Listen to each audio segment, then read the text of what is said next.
Hello to all, I hope you all are doing well. Welcome back in another video. और ये एक quiz है जिसपे कि हम रोमांटिक पीरियड पे अपना क्विज़ कंटिन्यू करने वाले हैं। और ये वीडियो है हमारी part 9। So this is our part 9 video and in this we will solve 10 questions on the romantic period और the romantic age which is there in English literature. तो चलिए बिना किसी देरी से हम अपने क्वेश्चंस को सॉल्व करना शुरू करते हैं। आज का हमारा जो पहला सवाल है, Which one of Keats' work is based on Drayton's The Man in the Moon and Fletcher's The Faithful Shepherdess? तो यहाँ पर हमसे पूछा है कि इन चारों में से कौन सा वर्क जो कि कीट्स का है which is based on, हमको यहाँ पे दो वर्क्स दिए गए हैं और हमसे पूछा है कि कौन सा कीट्स का वर्क इन वर्क्स पे बेस्ड है। ओके, सो पहला जो वर्क दिया गया है वो है Drayton's the man in the moon. So this is a work by Drayton. आपको याद होना चाहिए कि the man in the moon is the work by Drayton. और दूसरा क्या वर्क है? फ्लेचर का वर्क है जिसका क्या टाइटल है? The faithful shepherdess. What is the title? The faithful shepherdess. And now we have to tell that which of the following works. पहली बात तो जो जितने भी सारे ऑप्शन में वर्क्स दे रखे हैं they all are written by Keats. Now we just have to guess the answer कि इनमें से कौन सा is based on the work the man in the moon and the faithful shepherdess. Okay, if we see the man in the moon जो है ये एक poem है विच इज़ बाय ड्रेटन और इसकी जो थीम्स हैं दैट इज़ ऑफ डिप्रेशन और एंजाइटी के बारे में इसमें बात की गई है।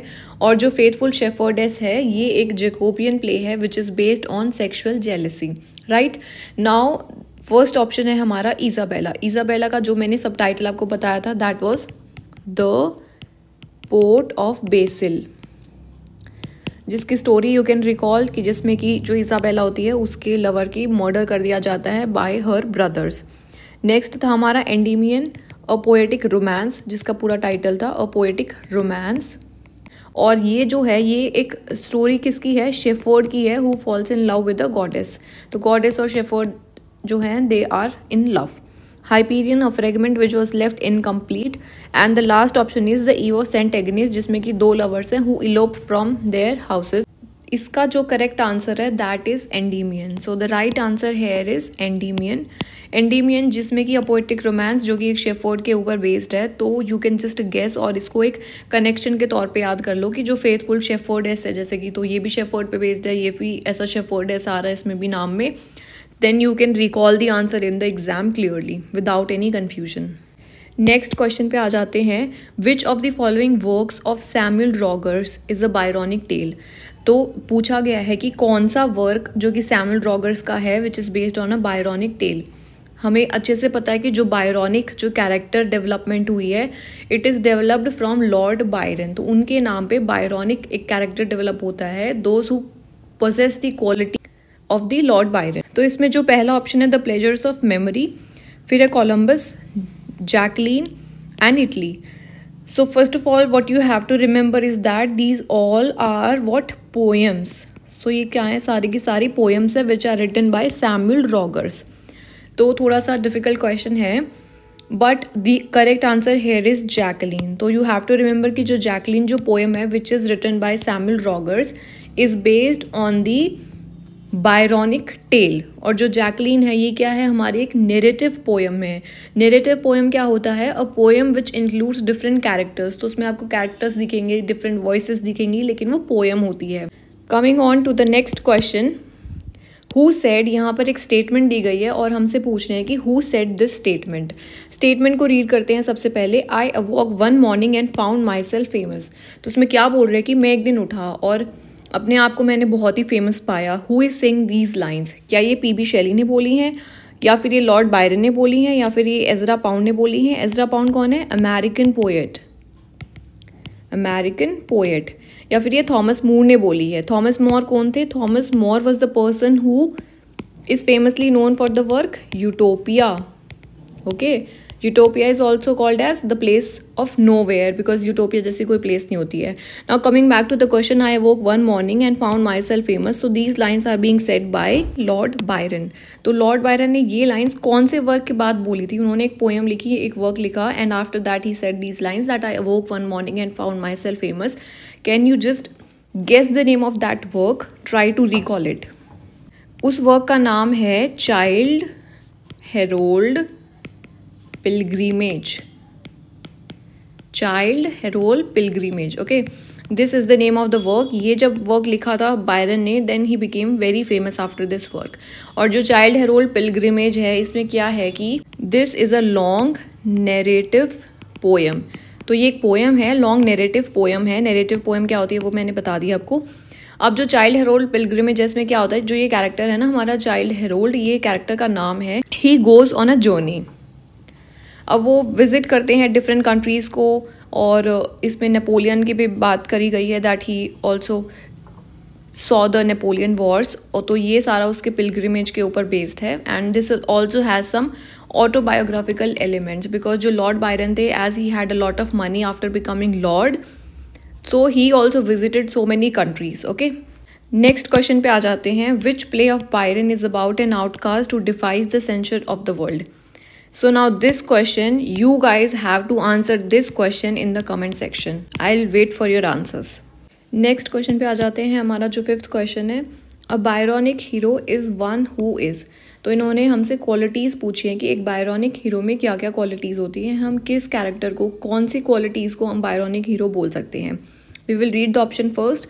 सबसे पहला बोल रहा है कि वेन एंड मेलनकली, यानी कि एक ऐसा इंसान जो कि हमेशा मेलनकली मूड में रहता है, यानी कि उदास, ग्रीफ स्ट्रिकन है। फिर है हमारा सेकेंड ऑप्शन साइनिकल। साइनिकल का क्या मतलब होता है कि a believe that people are self interest motivated, यानी कि जो हर एक इंसान है, आप देखते हो ना, सो पर्सन हु बिलीव्स कि सब इंसान अपने मोटिव के लिए या फिर अपने पर्सनल गेन के लिए काम करते हैं। So this is called as cynical. C option है हमारा that finds no good in life और लव और anything.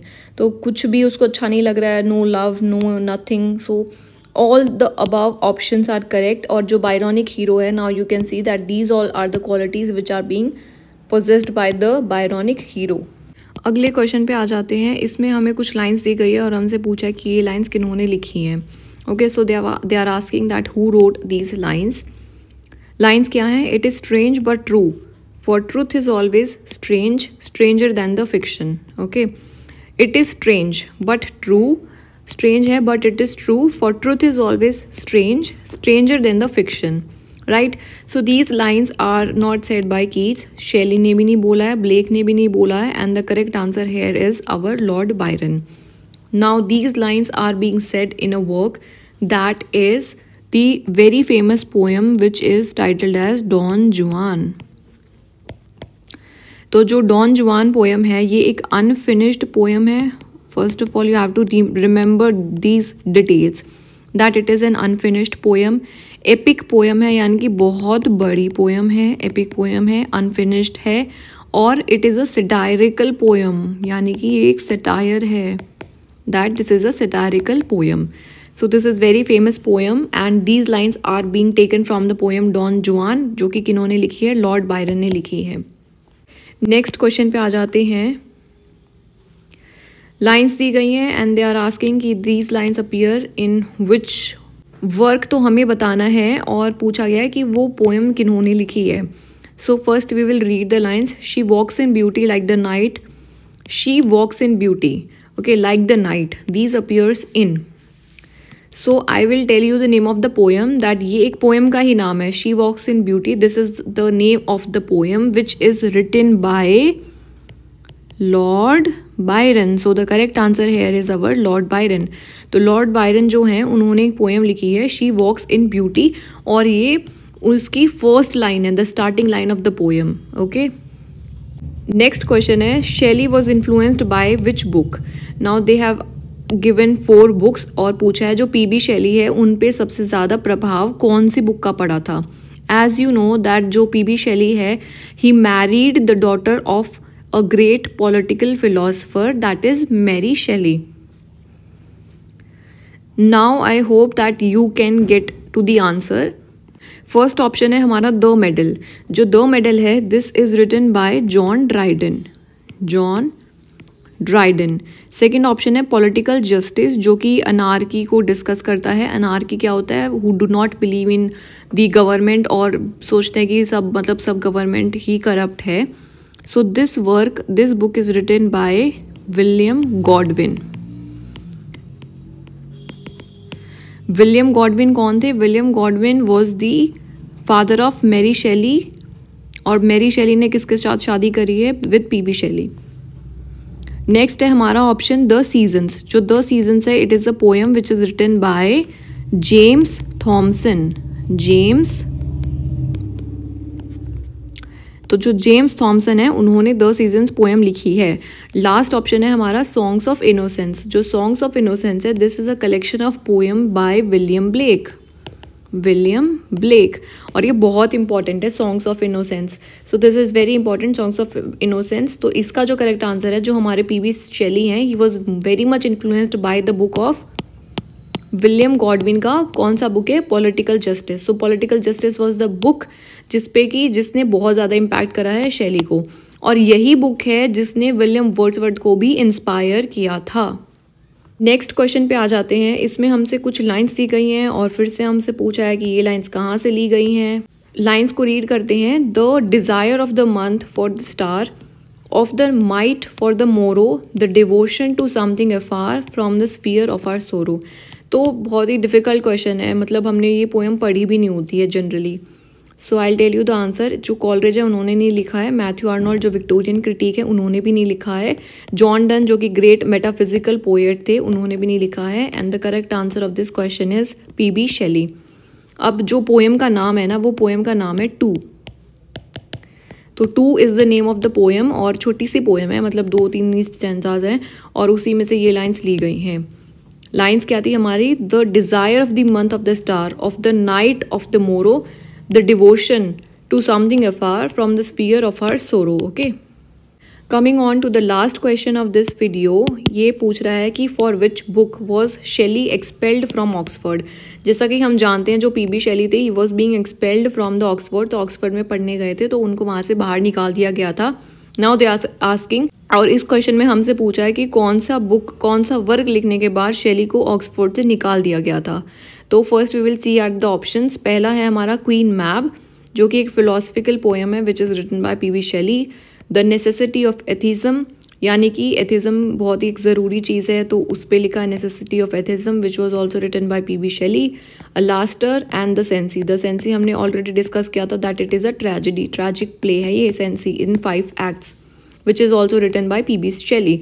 So the correct answer of this question is the necessity of atheism. तो जो necessity of atheism है ना, ये एक पैम्पलेट निकाला था किन्होंने? पीबी शेली ने। और पीबी शेली के साथ इनके एक दोस्त भी थे जो कि को ऑथर हैं। उनका क्या नाम है हमारा? उनका नाम है Thomas Jefferson. So Thomas Jefferson was the co-author of this necessity of atheism along with Shelley. So that's all for this video. See you in the next video where we will solve next 10 questions. तब तक अच्छे से तैयारी करो और अपना सेहत का भी ध्यान रखो. So stay fit, stay healthy and study well. Thank you all.